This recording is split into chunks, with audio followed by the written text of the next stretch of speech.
trying to prove. Itong Obama na ito, he criticized me as if I was a federal government employee. Mura ko postal employee. Kaya sinabi ko, fuck you. You can go to hell, Mr. Obama. Bakit ba ako? I'm just trying to protect my country. Bakit mo ako turuan kung paano, tapos sabi mo, pailan mo pa ako ng kaso, let's ka. Di magpahal ka ng kaso. Si Trump ngayon.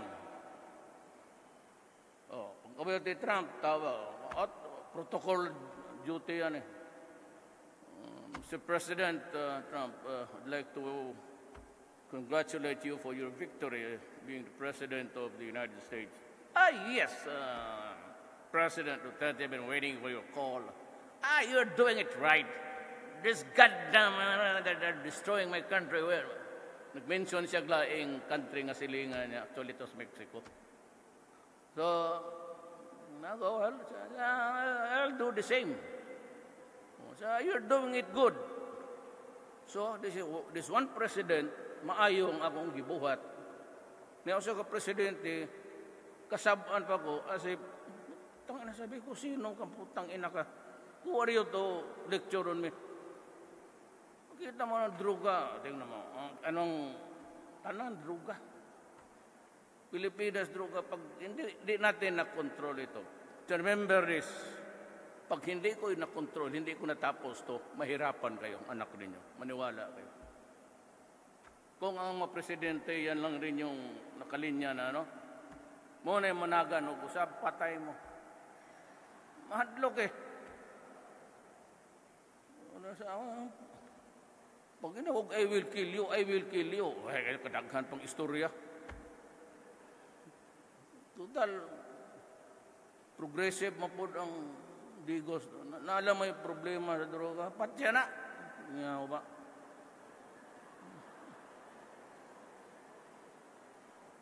You know, give me a reason. Bakit ako kulungin mo? Is there a law which prohibits a president or a mayor or governor for that matter to say, do not destroy my country, city, or province because I will kill you? What is wrong with that statement? Do not destroy the youth of my land because I will kill you. What is wrong with that statement? Tell me. Kung mga iyo, mga bugok iyo. Turuan pa ako. This guy has been heard saying that I will kill you. Of course. Kaya sabi ko, I will run this country in accordance with my oath of office. Wala na yan. Pag Marcelo, Duterte, Marcelo, kanusa, pagkanitang tango. Shut up. When the military and the police will tell me, Duterte, it's time to lift martial law because everything is safe already. Okay. Because in the first place, I did not do it on my own volition. I was in Russia, in Moscow, when pumasok yung balita. Ang tanong ko lang sa ila, in fairness to the military and the police, what they answered me was this. Kung tawag nila sa ako, mayor, I do not allow them to call me president. Mayor, the situation is critical. Pati yung mga civilian na mamatay na. You know, magsabi ka your critical condition, tapos sabihin mo, hindi man critical condition. Yung mga maro dyan, may nila, tatad, mga ulol. You know, your estimation of critical is not mine. Ako as mayor, as a prosecutor, as a congressman, I have my standard kung ano yung critical. Yung critical ko, baka sa iyo hindi. But I take care of a country. Why you're just fucking idiot there talking nonsense. So, ang sundin ko yung akin.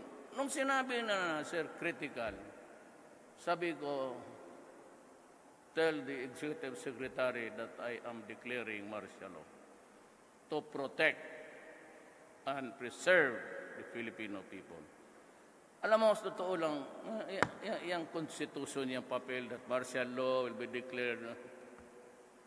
Kagaya rin yan sa military pati po. Papel yan, wala yan. Dito yun. That I will serve and protect and defend the Filipino nation. Yun lang ang sinusunod ko. Wala na akong, ayaw mo ng martial law? Shit. So be it. You don't like it? Fine. Totally, di naman ako. Why should I enjoy declaring martial law? For what? I won by 6 million. So what's the problem? But you know, you do these things sa marami itong mga terorista, killing, beheading Christians and Moro alike. Magagot, no? Ay, wala akong patawa dito. Now, say, when is the time to leave the martial law? Then I will ask the military and the police, is it safe now? And if the chief of staff, pati yung PNP would say, everybody would be safe and it's okay now. I-lift ko. Otherwise, it's not dependent on the whim na punta sa Supreme Court. Maniwala kaya ako, tingin ko magulo pa, palift mo. Hulihin kita.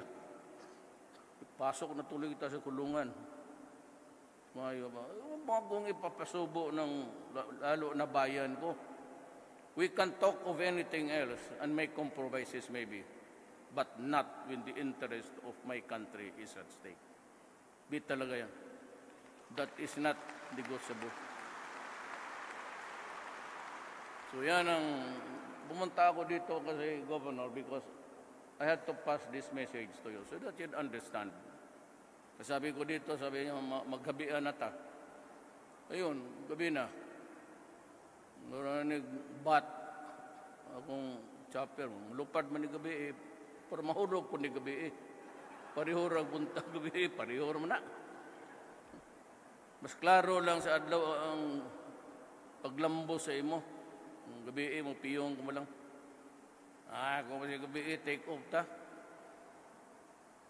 When I was a student, 4th year ko sa high school. Kanya ako maabot, nabot ko yung classmate ko rin ron. Dahil meet ba? Nagalupad ako ni Adto. Una sila yung pa nakita mo Digos. Dive na ko daan. Pero ang throttle, ako nang minuran. Di hilom ni Sod nga rin ang akong aeroplano. Bayot, God. Tawag nagbayot. Pag-abot, kitunong yun ako. Pag dagan itong mga athletes. Giyana na ako, gisalubog na ako sa aeroplano. Undang mo. Tanaw na yun ang isabay parente ni Dr. ni Ipil, ang principal.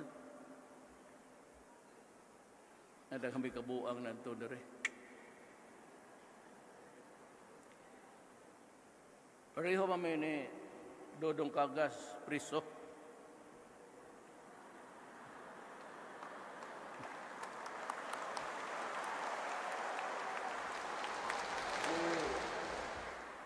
Ang kaning modern kayo ning Digos, ang inyong stop and go, usara may kanang kanto dia, nangpong, nangpong.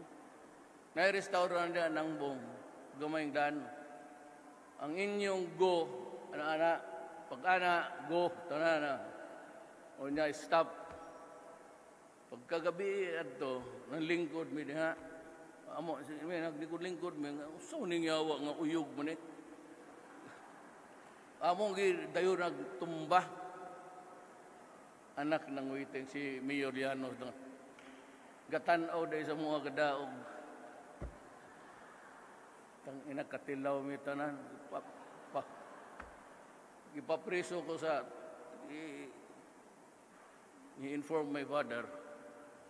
Kani akong tatay di ako sa kulungan. Pero yung dudo, pwede na ka ng lamok. Pero tulokak daw na ko, gihubuan yun me. Kamitan na ko.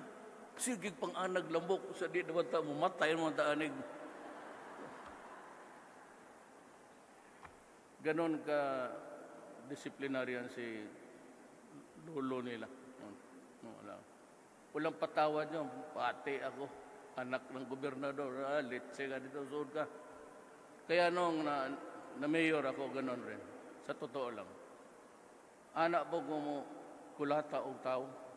Wala na hangtod ba? Naanad ko sa akong mama nga kadaadlaw paludhong ko sa altar. Di samot. Mama na ko ni Antong. Anak ko, kada hapon halos. Tanaw ko sa altar si Hesus Kristo na anak pa man ni Antong. Yan naman sa Kristo, Father, forgive them. Pero punta ka sa bahay namin ngayon, ang si Hesus Kristo nakagano na. Kasi ako naman ang kausap niya palagi noon. Sabi ko, parihat talaga tayo, swerte pare. Paitas kinabuhi na to eh. Kaya 7 years ako ng high school. Oh, susuroy ko nga rin. Nag-abot, manuhupag-hod ba na ako na sa Duresa? Nag-abot, yun may anak, ngay. Tukmi ko, balhin ko nga rin, balik ko sa pagka-second year. Yan ang buhay. Pero, naay usa ka tagadigos ning bayana.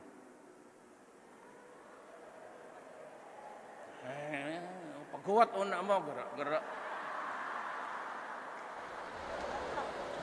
Tagadigos ning bayana.